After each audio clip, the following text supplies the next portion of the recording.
I'm sorry, like I was saying before the line rang off, I'm going to start again. Like I said, the problem with Nigeria is not the governance. The governance is 20 or 25% the problem, but the overall problems are the citizens. 75 or 80% Nigerians' problem are the citizens. The citizens are not organized. They are not disciplined.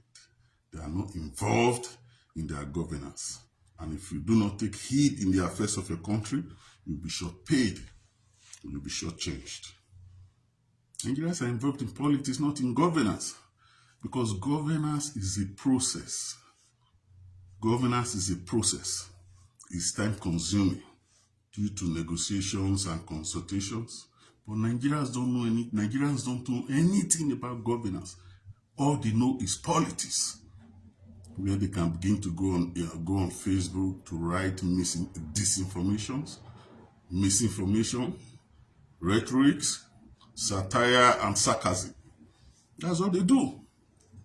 They are not involved with their governance. If you do not take heed in the affairs of your nation, you'll be shortchanged or short paid. Because governance is a process. Nigerians are not involved with governance. They don't like process. Anything process, they hate it.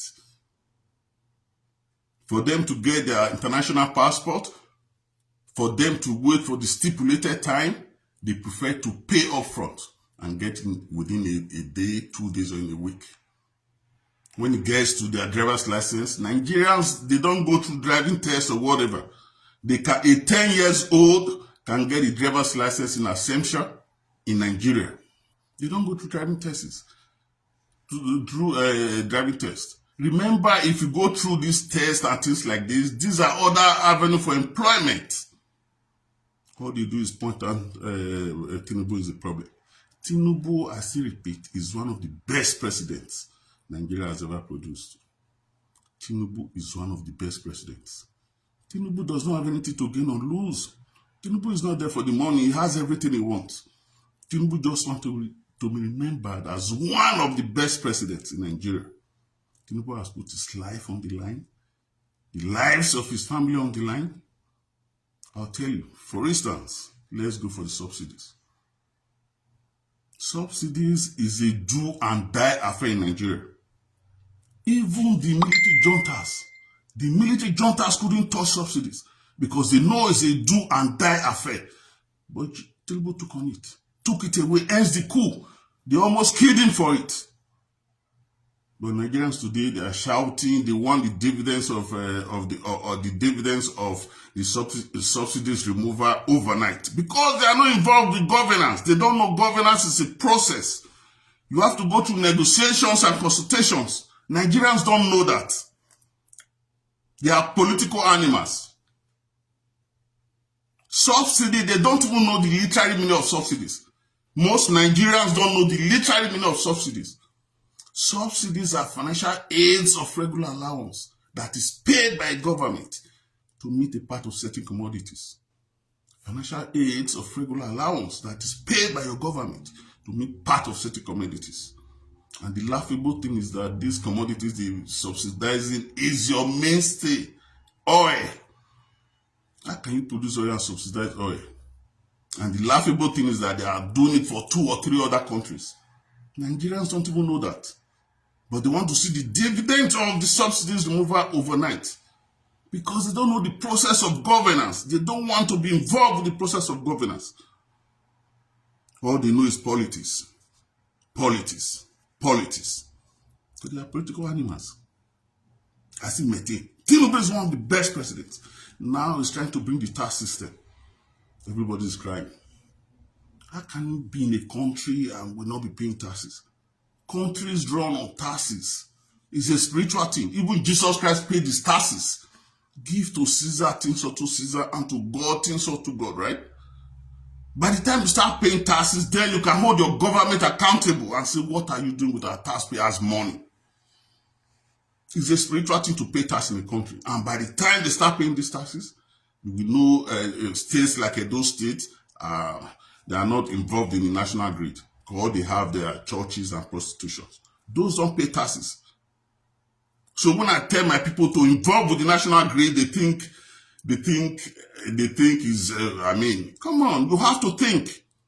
You have to free yourselves.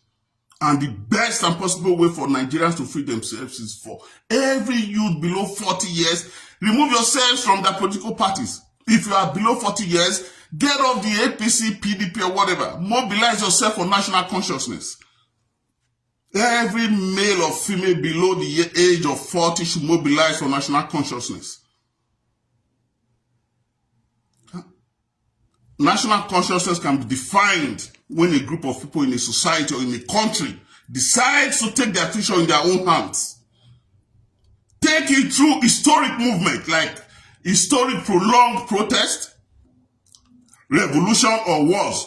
But Nigeria cannot stomach conflict or revolution. So the best way to do it is through historic protest. Hold your ground, sustain protest. If an administration can become, if a campaign can become an administration, so can a protest or a movement. Hold your ground. National consciousness that can be achieved through collective responsibility, which is also known as collective guilt. So you begin to hold yourselves responsible. If everything goes well, yes, we did it. If it goes wrong, you hold yourselves responsible. Don't start pointing your federal government. Your federal government is over, how do I put it? Come on. You will have to take your lives, take your future into your own hands. And the only way to do that is to mobilize for national consciousness that can be achieved through collective responsibility. The only country that was used in the world as an example of national consciousness was Nigeria, because of your distinct broken English that is spoken by the North, the South, the East, and West, that is understood by all. The only country that was used in the world as an example of national consciousness was Nigeria, because of your distinct English, the broken English that is spoken and understood by all, the North, the South, the East, and the West. Hold your ground. No retreat, no surrender, no violence. We will not agree again. Move! Broken English is even understood and spoken in Africa. And it has become the legal franca for Africa, whether you like it or not, directly or indirectly. That shows Nigeria is a giant of Africa and also the problem of Africa. If Nigerians mobilize today for national consciousness, hold their ground, it will reverberate all Africa, everywhere in Africa. The Arab Spring. Study the Arab Spring. That is an example of national consciousness. Nigerians should organize themselves. Organize yourselves. Know what you are doing. Now you want every social amenities. You want every good thing in the world. If God decides to put every Nigerian to sleep today, to the 1st of January, and wakes you up tomorrow, 1st of February, with every social amenities in the world, what do you think will happen? It will be an organized chaos. To be chaotic, because you people are not mentally ready for it. You have to be mentally ready for it before you can physically acquire it. That is why I tell you, you will always have the kind of government you deserve. God is not stupid. How can a people, they still wake up? How can a people that put their garbage in the general sewage system expect anything better? Expect a good road or a good sewage system? No, God is not stupid. How can the people that wake up go to the general road to begin to dig the roads so they can stop motorists tomorrow? Is that no sabotage? Tomorrow you want social amenities? It will be an organized chaos. Very chaotic. God is not stupid. You have to first of all prepare yourself for it. Prepare your mind for it. That's the truth. We have thought about it. The only way for Nigeria to succeed is for them to mobilize for national consciousness that can be achieved through collective responsibility, which is also known as collective guilt. You have your distinct English, broken English, understood by all, the North, the South, the East, and the West, spoken by all, even beyond in Africa. If you tell somebody today in Canada that you are from Nigeria, even a white man, the next thing they say, hey, how far now, how you did? They begin to talk about egusi soup. Because we are special people. Nigerians are very special people. We are Wow. So it's about time we start thinking. It's time, let's put our heads together and know what we are doing. Trust me, Tinubu is one of the best presidents. Is he the best? He's the best. President that said they insult the hell out of me in social media. I don't even watch social media anymore. Yet it does not crack down on you. And the only president that will surrender or that will hand over to a viable movement is Tinubu. Is President Tinubu. May God guide and protect him. May he come back the second term until you people mobilize yourself for national consciousness. The only thing that is close to national consciousness was the war against indiscipline that fell the very next day.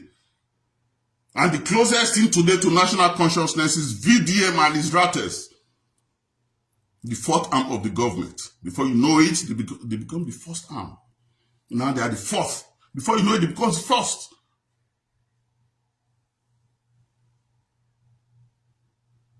Nigerians, mobilize yourselves for national consciousness. There's no way out. Get yourselves away. If you are 40 years below, you don't have anything to do in the APC, PDP. You can't keep doing the same thing over and over and expect a different result. That is madness. Outright madness. You can't keep doing the same thing over and over and over and expect a different result. It is madness. Today, Saudi Arabia is investing more than $3 trillion in a desert oasis, very far from their kingdom. Because now they have realized that their population, more than 50% of their population are youths below the age of 20, and they are exposed to outside world through globalization, and they know revolution will surface.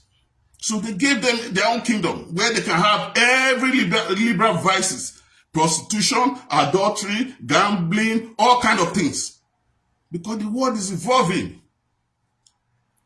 Hence, I still laugh at people when they talk about tradition. Yes, tradition is for empowerment. Tradition is for empowerment. Because the best way to kill a people is to take away their ability to reproduce themselves. Their background, their culture, their language. Tradition is for empowerment, to know where you are coming from.